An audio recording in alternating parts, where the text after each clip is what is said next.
So I was just thinking, there is this thing that I've been actually pondering.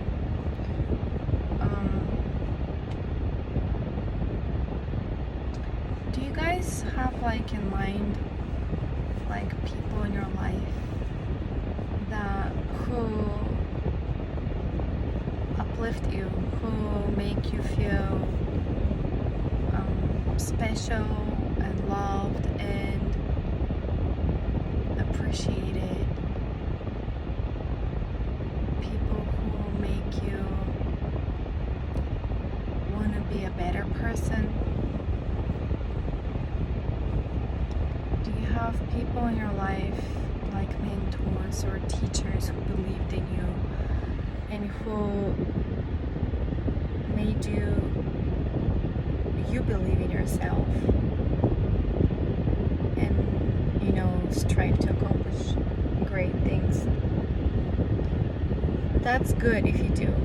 That's great. I have teachers even from high school, even from elementary school, from middle school, that I don't necessarily think I loved back then, but now that I am this age, I kind of look back and I'm like, they meant well. They believed. They nurtured. They nourished me with knowledge. They believed that I could do. That there's a potential there, right? So that's that. Like, that's good. It's good to have like family members like that. People who make you feel you're in a safe place and you're loved, and there is a light at the end of the tunnel, right? They help you see it. Well, that's good. It's good to have that. That's really great if you have people in your life like that. I think to begin with, my mother could be sometimes a lift up, but most of the time more like burn down.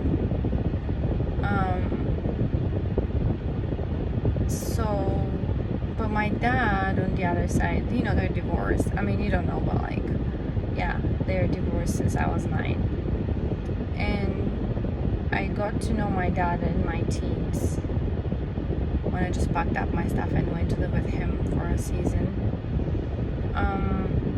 Got to know him, always remembered him being positive and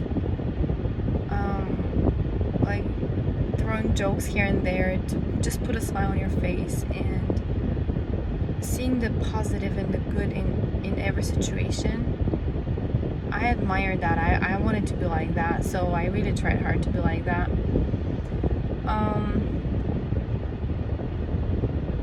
My sister is literally my best friend. She knows me. She knows my reactions to things. She knows the way I think. She knows my dreams ever since we were little. Like, we had dreams together, and our dreams are always together. Like, whatever we dreamed of, whatever we are, we wanted to be together. I wonder if she didn't end up in Japan because she wanted to be close. But I don't know. Maybe, I don't know. But we're both having great life in Japan, looking like a complete lost sheep, literally. Raising kids in a country we don't really know how to survive in. That's just pure insanity. But when I talk to her, it makes me feel safe, understood, and lifted up. Like, after a conversation with her, I would feel, gosh, she really knows how to reach out into my heart. And but she's my sister and she has her own kids to take care of, family and chores to do endlessly,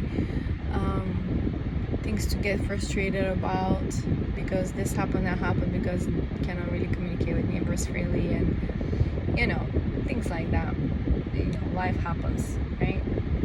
So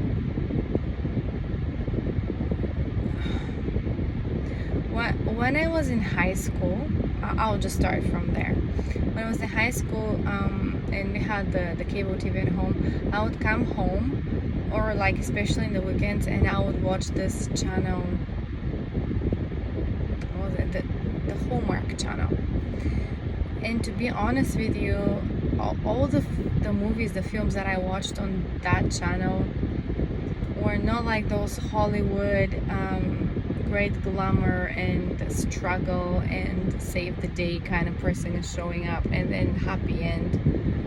It was not like that. It was actually, the movies there were like down to earth, good movies, like real life people, real relationships, and real emotional struggles. And I just, it pulls the strings in your soul that you understand.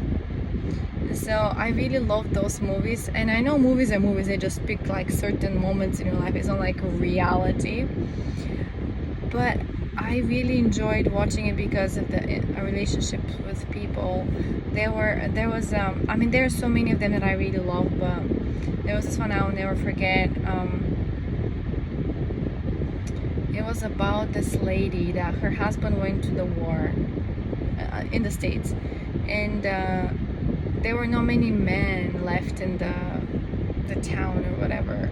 It looked like nature around, so it was like farmers. And he had a tractor. She drove the tractor to plant the crops and everything. And a young couple, I guess. So he left for the war, and then she just was there. And then in that town, they would have celebrations for the 4th of July or whatever.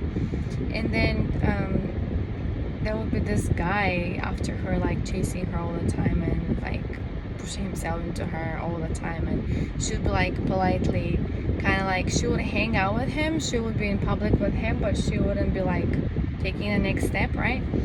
And so this soldier shows up at her door. I don't remember it. I was so young when I was watched that movie. I don't even remember the title of that movie. But long story short, she took him in. She got him in to sleep into the hangar where the food for the animals is, and whatever. Was she with a kid or not? I don't remember. Was there a kid there that also fell in love with that guy? I don't remember. See, my main point is like, he eventually, she wanted to be with him. She felt happy with him, and he defended her from that other jerk that was like after her, like was a really annoying guy. And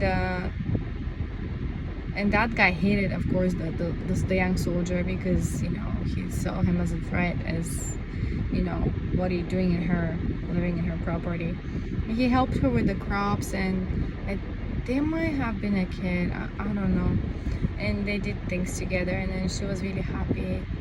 But then at the end of the movie, he left. He just left a note, or I don't know if he even left a note, and he left. And on the way, like as he was walking on the way out, leaving the property behind, he saw on the road a soldier coming back home, and the soldier was asking him if he had light, to give him light for his cigarette or something. And so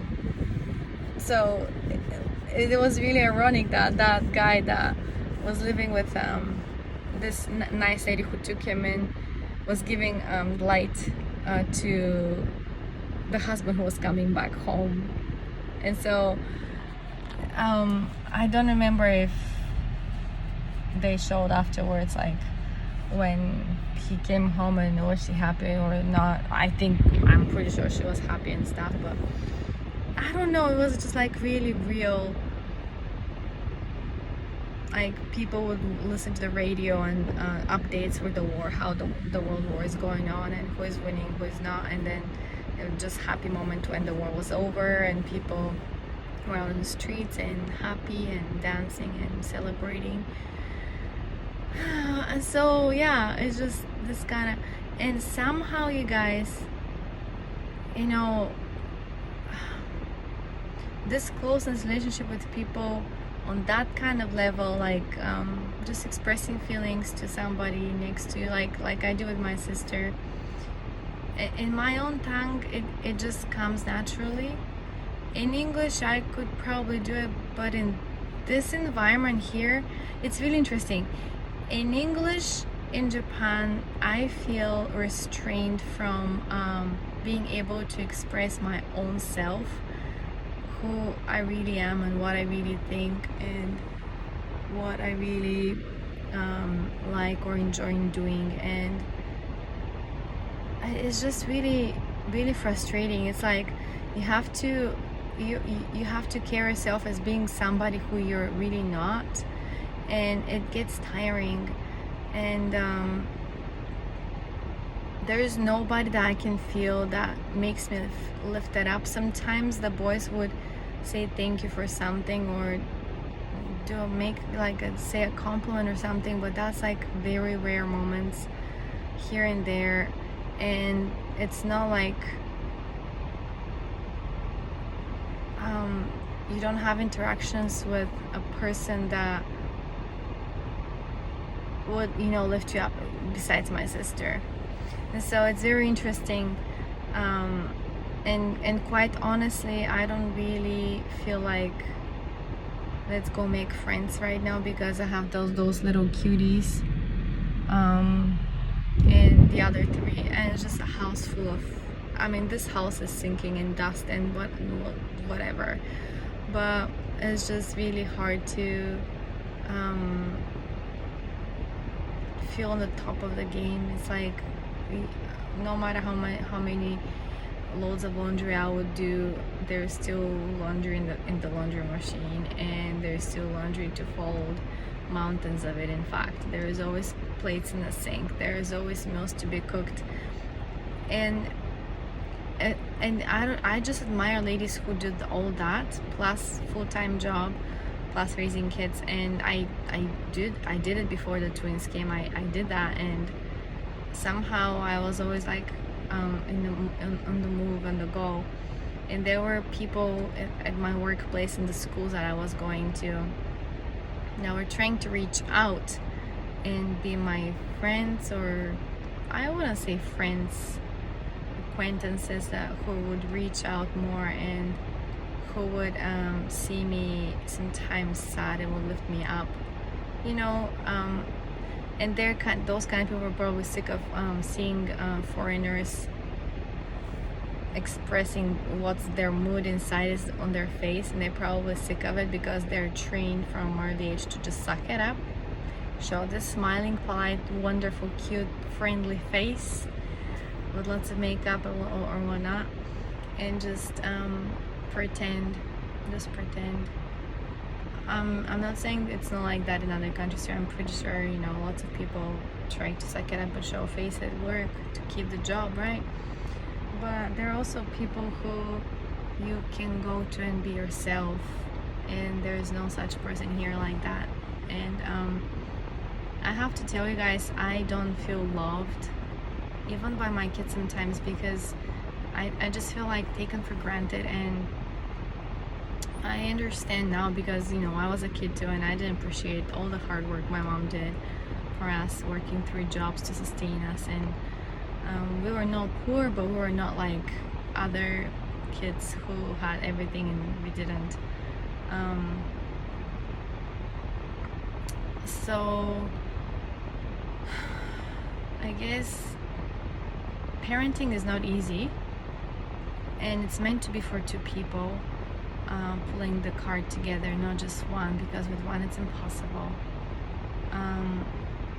And if both parents choose their career and jobs over the kids, ultimately that hurts the family. That's if there is no sacrifice of your personal time to spend time with the kids and just bond with the family together, do things together, I think it's not going anywhere. And I call those families fake or broken.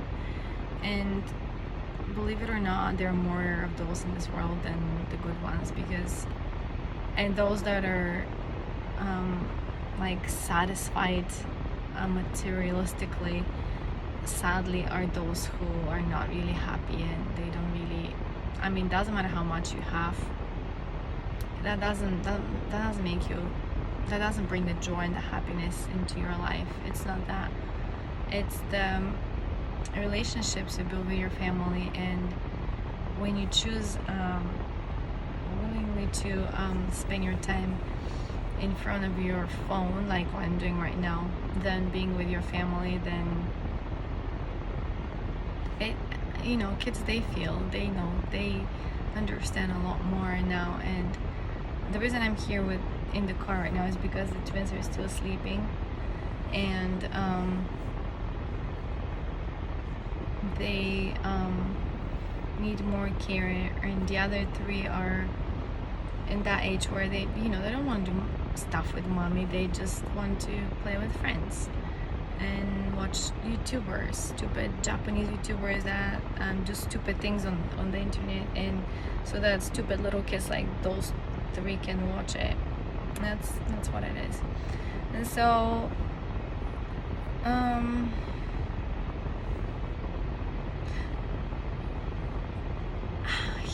here is what it is. Like, all my life I wish that I would have a companion next to me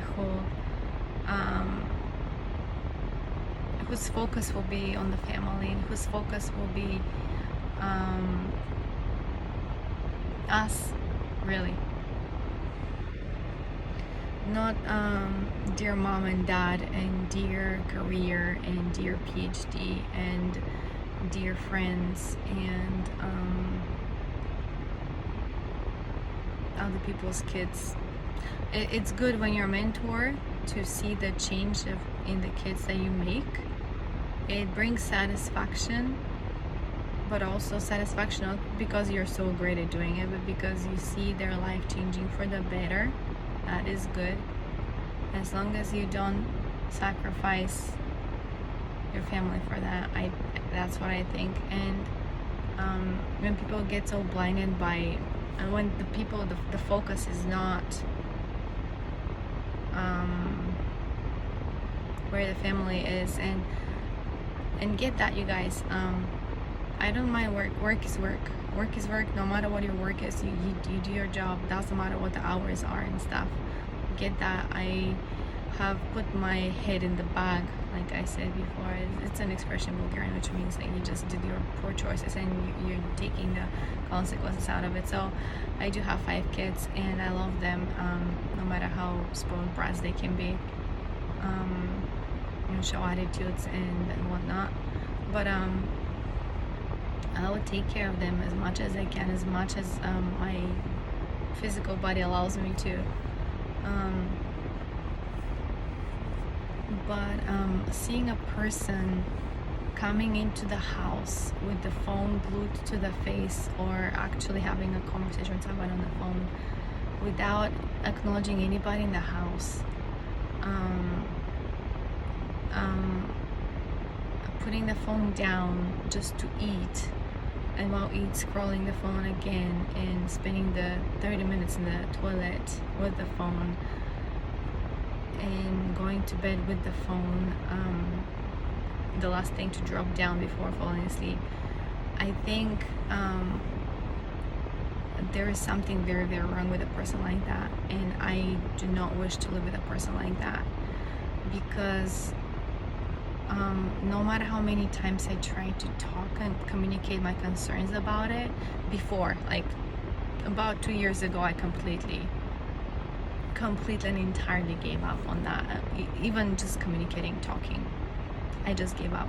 But before that, I tried to talk. I tried to explain that it's hurtful to watch, and I yelled, I was angry, I prayed for that person. I prayed to have love and appreciation for that person, no matter what the habits are, and I just cannot find it. I cannot find it. And I am sick and tired of living with a person who makes me feel this little, who never really lifted me up in my endeavors with anything, who used me all those years. I feel like entirely used and just thrown as a tissue in the trash can. That's how I feel. I'm sorry, but I can't change those feelings. This is how I feel. I'm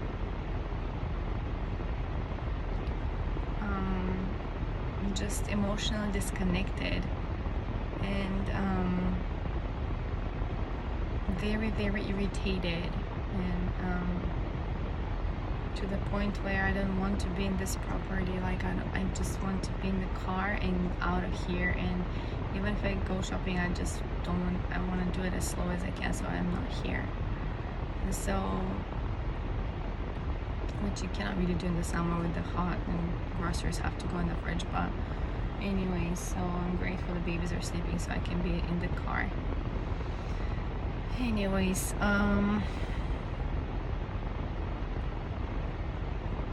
my point in 2 sentences would be, it's good to have people who lift you up in your life and bring the best out of you.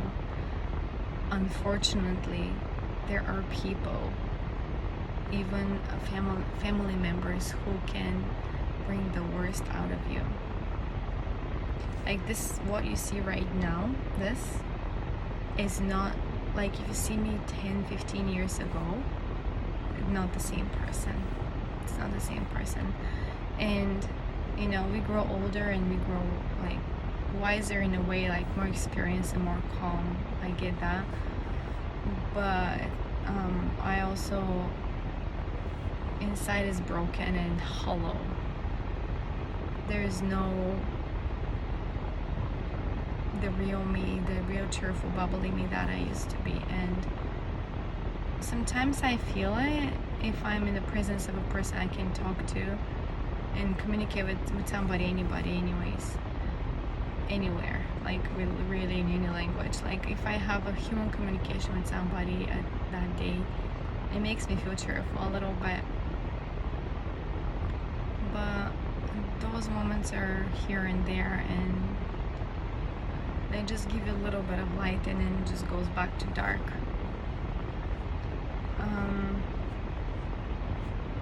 It's really depressing it's really depressing lifestyle here, and like the stereotypes, the way of people carrying themselves, the fact that I cannot be the way I wish I could be, to carry myself the way I really am. It's just it's tiring. It's really tiring and exhausting, and it's like self-destructive actually. And it's not good if you decided to make that big step and marry somebody who doesn't lift you up. That's the thing. Who doesn't believe in you, doesn't respect or protect or help with your ideas to become true. You know, that somebody who doesn't do nice things to you in a way, like I'm not talking about folding the laundry for me once or twice a week, or getting the trash out. That anybody could do that. If my neighbor could do that, if I asked nicely, if I had nice neighbors, by the way. Just don't even talk about neighbors here. My point is not like those things that anybody, a stranger, even a nice stranger, could do that to you. I'm talking about more like in a emotional level of how to like my sister was telling me about a couple that she met back in Hawaii at work, and how, you know, she said that the wife was much older than the guy, but they really love it. Like they're an older couple now, much older now, even after they met. And she said they keep in touch, and he was sharing how, I guess they chat, I don't know, but he was telling her how he's building right now the house of his wife's dreams. And my sister was saying it was just, it was like shocking to me to hear that, like, he's doing something out of his way, so hard to accomplish, you know, and money wise too, you know, it's like effort, and to accomplish something that his wife, it's his wife's dream. Not many people like that in this world nowadays. I feel like everybody's so self-involved, self-focused, that they don't really listen really or care about other people's things. But hopefully in your life you have met or you will meet a person who will bring the best out of you. And how you know that is if that person makes you happy, and in the era we live in right now, actually spends time with you and leaves the devices down for a minute, or phone calls or whatnot, always checking outside to see who is coming, who is not. And it's just at this point I don't really believe anymore that there is a guy out there. Maybe for you there is, maybe for somebody else there is, maybe there are, you know, we have a saying in Bulgarian, every train has find their passengers, so every train has its passengers, which means there is a right person for you somewhere, always there. But I personally don't believe anymore. I've seen much and I've experienced much to know that I don't know how other men are out there, but I do not have much respect for men in Japan. I really don't. I don't, because I've seen it at work, I've seen it here, I've seen it in their dramas and movies and whatever. I'm so sorry. I'm not putting men into pedestal and worshipping them, or no. That reminds me of the Old Testament time. That really does. When a man would come home and the wife would wash their feet in Jerusalem, because it's desert and sandy and dusty, and you know, they would cook them the meal and all that. This is like, we live in a society where men and women are equal now, and they're beginning to start paying now equally to male and female workers. So it's that era we live in, and if you still feel like a slave at home, what are you doing there? What are you there for? It just doesn't make any sense to me.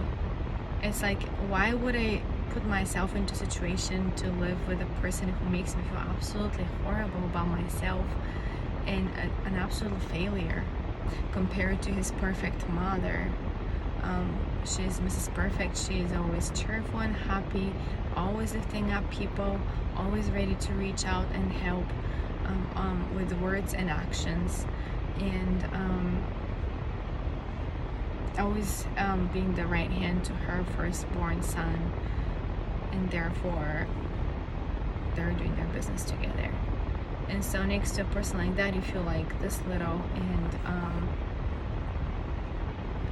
a complete failure, really. It's just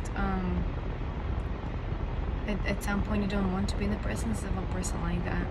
It's like some kind of natural unwritten law. It's like when you're feeling not secure, and if you don't feel like loved or protected or chosen to be instead of the mother, how do you pull out an energy and enthusiasm to keep going? And I don't know how I did it for so many years. I really don't. but I don't have that anymore. I don't. So there are some days I just don't even want to get up at all. But those two get up, so I have to change diapers and feed them and all that. And now he's telling people left and right that those twins are gonna start nursery school in April, which means hint hint, you gotta go to work. Life is over with you staying home and doing whatever. It's like I'm doing whatever. It's like all day I'm sitting on the couch with my legs up. All day long I'm wiping floors from pee everywhere and picking up toys that are spilled, and 5 minutes later, if not faster than that, and cooking meals and doing laundry and getting so not to mention the grocery getting, collecting groceries, putting it in the car, getting it out of the car in the house, putting it into places, and then cooking those groceries. That's like something nobody talks about, right? It's just let's pay the CEO with the suit jacket and then money or necktie, whatever, or watch, whatever, because they're Mr. Let me see who I am kind of guy. And but then that guy probably has a wife at home who, I don't know, doesn't have manicure this big and with tingling things on it, and you know what I mean. So they say behind every successful man there is like a strong lady, blah blah blah. Yeah, we know about so many great men in this world, but we don't know much about their significant one behind the background somewhere. And I think because I'm raised by a very independent woman who worked her way and established her name, and because in Europe ladies are really proactive, they're not like submissive and like here like slaves. I'm not like that. They probably see me as a rebel, and I feel like one here because I don't like it. I don't like the feeling of being like that. And so because of that I feel restrained, and I feel like I cannot fulfill the purpose of who I am and who I can become, because I'm here in this den of fakeness, really. And I'll leave it there because I think my baby boy is up. Tick tick. Okay, bye.